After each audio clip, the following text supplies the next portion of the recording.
YCP MLC వరదు Kalyani మాట్లాడుతున్నారు. ఇప్పుడు అలాగే చూద్దాం. ఆ విషయం అంబేద్కర్ గారికి చెప్పడానికి వినతి పత్రం ఇవ్వడానికి రేపు ఆ కార్యక్రమం మా వైఎస్ఆర్ కాంగ్రెస్ పార్టీ తరఫున ఏర్పాటు చేస్తూ ఉన్నాము. అలాగే ఖచ్చితంగా మా పార్టీ ఆ కుటుంబానికి అండగా ఉంటుంది. తప్పు చేసిన వాడికి కఠినంగా శిక్షించాలని ప్రభుత్వాన్ని డిమాండ్ చేస్తూ సెలవు తీసుకుంటున్నారు. పోలీసులు ఆ వీడియో ఎలా బయటకు వచ్చింది అని విచారిస్తూ కొంతమంది ఇక్కడ ఉన్న వాళ్ళు సెల్ ఫోన్ తీసుకెళ్లారట. ఎట్లా చూస్తారు దాన్ని?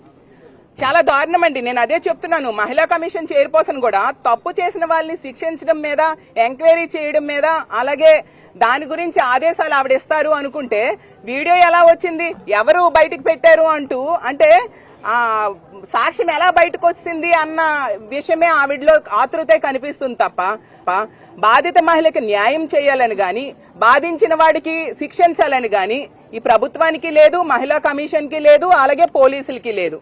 కాబట్టి మరి వీళ్ళు సొద్దపోస కబుర్లు చెప్తూ ఉంటారు కదా, దీని మీద ఏం యాక్షన్ తీసుకుంటారో చంద్రబాబు నాయుడు గారే చెప్పాల్సిందిగా కోరుతున్నారు.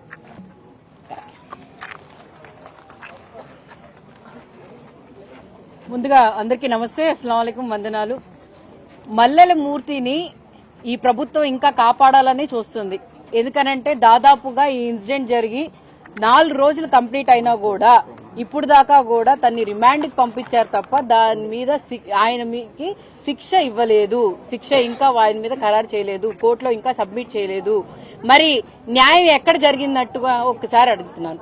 అలాగే మాధవి గారు ఏ విధంగా మరి ఆవిడ మాట్లాడుతున్నారు, నవ్వుతా హేళనగా మాట్లాడుతున్నారు. నిజంగానే సాటి మహిళగా ఆవిడికి బుద్ధుందా అని అడుగుతున్నాం. ఎందుకనంటే గల్లా మాధవి అనే వ్యక్తి నేను మహిళలకి రక్షణగా, నేను మహిళలకి తోడుగా, ప్లస్ గ్రీవెన్స్ ప్రతి రోజు కూడా నేను తీసుకుంటున్నాను, మహిళలవి గాథలన్నీ వింటున్నాను అని చెప్తున్న వ్యక్తి మరి మీ దగ్గర ఆవిడ 16వ తారీఖున వస్తే ఎందుకు యాక్షన్ తీసుకోలేదని అడుగుతున్నాను.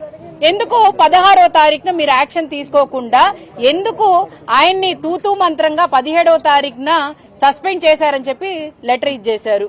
మరి అలాగే 15వ తారీఖున మధ్యాహ్నం ఆ కుటుంబం అంతా స్టేషన్ కి వెళ్లినప్పుడు దాదాపుగా 4-5 గంటలు ఆ ఇంట్లో వాళ్ళు స్టేషన్ లోనే కూర్చోబెట్టి ఎందుకు వాళ్ళ మీద కేసులు కట్టలేదు, మల్లెల మూర్తి అనే వ్యక్తి మీద ఎందుకు కేసు కట్టలేదు, బైండ్ ఓవర్ ఎందుకు చేయలేదు, అది చెయ్యకపోవటానికి కారణం ఎమ్మెల్యే గారు. ఎందుకనంటే అనుచరులు కదా వీళ్ళంతా.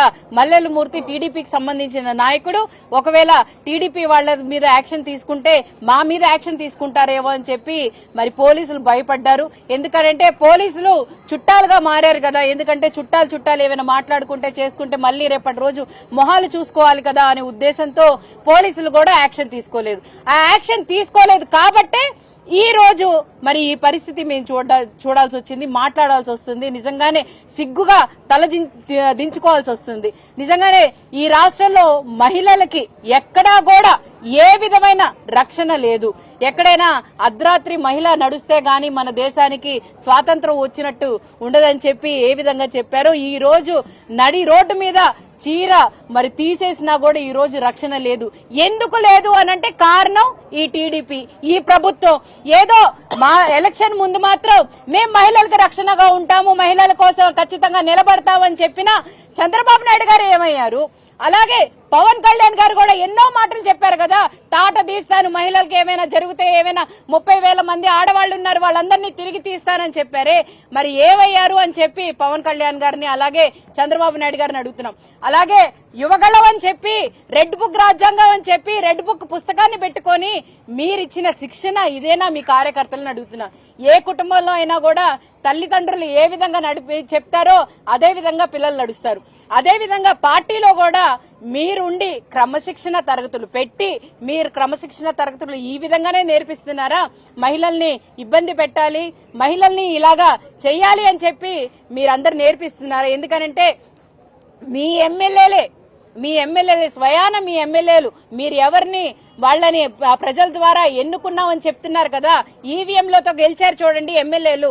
వాళ్ళు అరాచకాలు చేస్తే వాళ్ళ మీద యాక్షన్ తీసుకోకుండా ఈ రోజు వాళ్ళని ప్రోత్సహించి వాళ్ళకేవో ఇంకా మీరు బాగా చేయాలి, బాగా ఇచ్చేసుకోవాలని చెప్తున్నారు తప్ప దాన్ని చూసి నేర్చుకుంటున్న కార్యకర్తలు 40 సంవత్సరాల నుంచి ఇండస్ట్రీలో ఉండి 40 సంవత్సరాలు 4 సార్లు సీఎం అయి ఉండి మీ కార్యకర్తలకి మీరిస్తున్న నమ్మకం, మీరిస్తున్న క్రమశిక్షణ ఇదేనా అని చెప్పి చంద్రబాబు నాయుడు గారిని అడుగుతున్నారు. అలాగే మరి బోత్ ఆర్ నాట్ సేమ్ అని మరి చెప్తారు ఎవరు, లోకేష్ గారు.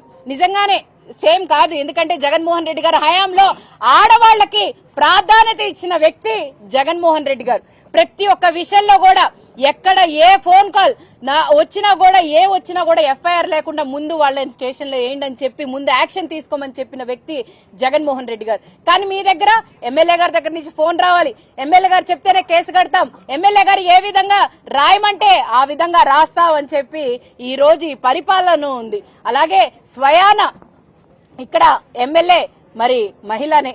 అలాగే ఉమెన్ కమిషన్ సంబంధించి రాయపాటి శైలజ గారు కూడా గుంటూరు తూర్పు నియోజకవర్గంలోనే ఉంటారు. అలాగే ప్రతి ఒక్కళ్ళు కూడా ఇక మాటలు చెప్తారు వీళ్ళు ఏమని, మహిళలకు ప్రత్యేక గ్రీవెన్స్ అంట. అమ్మా, మహిళలకు ప్రత్యేక గ్రీవెన్స్ మీరు నడపడం కాదు, మీ దగ్గరికి ఏడుస్తూ వచ్చినటువంటి మహిళ వివస్త్రణకు గురై ఏడుస్తూ తన బాధని చెప్పుకొని టీడీపీ వాళ్ళు మామూళ్ళ కోసం ఈ విధంగా హింసించి కొట్టారని చెప్తే అది పట్టించుకొని మీరా గ్రీవెన్స్ గురించి మాట్లాడతారు. ఫస్ట్ అవి పట్టించుకోండి. మీ దగ్గరకు వచ్చిన మహిళకు మీరు న్యాయం చేయండి. మీరు తనకు న్యాయం చేయడంలో ఖచ్చితంగా జాప్యం జరిగింది కాబట్టే పోలీసుల అలసత్వం వల్లే ఈ దారుణం జరిగింది. ఇది మీరు గనక సరైన టైంలో టైమ్లీ యాక్షన్ తీసుకుంటే గనక ఇది జరిగి ఉండేది కాదు. దీనికి ఏం సమాధానం చెప్తారు? ఎవరు రెస్పాన్సిబుల్ తీసుకుంటారు? పోలీసులు సమాధానం చెప్పాలి. ఈ ప్రభుత్వానికి ఈ ఇన్సిడెంట్ అనేది ఈ ప్రభుత్వానికి ప్రభుత్వ పోలీసులు తలదించుకునేటువంటి ఇన్సిడెంట్ ఇది. Shame on this government. అలాంటి ఇన్సిడెంట్ ఇది. ఫర్దర్ ఇలాంటి ఇన్సిడెంట్ ఎక్కడ రైజ్ అవ్వకుండా కాపాడేందుకు పోలీసులు ఈ ప్రభుత్వం దృష్టి పెడితే బాగుంటుందని హెచ్చరిస్తూ ఇప్పటికైనా రెడ్ బుక్ మానుకొని వైఎస్ఆర్ కాంగ్రెస్ పార్టీ యాక్టివిస్టుల మీద, వైఎస్ఆర్ కాంగ్రెస్ పార్టీ సంబంధించి ఎవరన్నా ఈ అధికార పార్టీ వాళ్ళు చేస్తున్నటువంటి దోపిడీ మీద, వాళ్ళు చేస్తున్నటువంటి అన్యాయాల మీద, వాళ్ళ హామీల మీద నిలబడినందుకు ప్రశ్నిస్తే వాళ్ళని హింసించడం మానేయండి. ఇప్పటికైనా సామాన్య ప్రజలకు న్యాయం చేసే దాని మీద దృష్టి పెట్టండి. మహిళలకు జరుగుతున్నటువంటి ఇలాంటి అన్యాయాలు కట్టడి చేసేందుకు ప్రయత్నించండి అని ఈ ప్రభుత్వాన్ని హెచ్చరిస్తూ, ఈ గుంటూరులో ఇలాంటి ఇన్సిడెంట్ చూడడం, దీని గురించి వినడం, ఈ రోజు వాళ్ళని కలుసుకోవడము, ఆమె మాటల్లో వింటే ప్రతి ఒక్కరి మనసు కూడా, ప్రతి ఒక్క మహిళకు కూడా ఈరోజు ఒక కలిసివేసేటువంటి ఇన్సిడెంట్. ఇలాంటి ఇన్సిడెంట్స్ రిపీట్ కాకుండా ఉండేందుకు తగిన చర్యలు, జాగ్రత్తలు తీసుకొని ఇప్పటికైనా ఈ ప్రభుత్వం ఒళ్ళు దగ్గర పెట్టుకుని పనిచేయాలని మరొకసారి వాళ్ళని హెచ్చరిస్తున్నాం. ఈ గుంటూరులో కృష్ణబాబు కాలనీలో ఒక మహిళ మీద ఒక టీడీపీ వార్డు సెక్రటరీ ఎంత దారుణంగా దాడి చేయడం జరిగింది. అతని కుటుంబ సభ్యులు కలిసి 9 మంది వివస్త్రని చేసి, అసలు నిజంగా మనం ప్రజాస్వామ్యంలో ఉన్నామా లేదా అర్థం కాని పరిస్థితిలో దాడి చేయడం జరిగింది. ఎంత దారుణమైన సంఘటన జరిగినందుకు ఆ కుటుంబానికి పరామర్శ చేయడానికి జగన్మోహన్ రెడ్డి గారి ఆదేశానుసారం మేమందరం కూడా ఈ రోజు వచ్చి ఆ మహిళను కలిసాము. జరిగిన సంఘటన అంతా తెలుసుకున్నాము. ఆ మహిళకి ధైర్యం చెప్పడం జరిగింది. అలాగే మీకు అండగా జగన్మోహన్ రెడ్డి గారు, అలాగే మా పార్టీ, మా మహిళలందరం కూడా ఉంటాము. ఏది సహాయ సహకారాలు కావాలన్నా చెప్పమని చెప్పడం జరిగింది.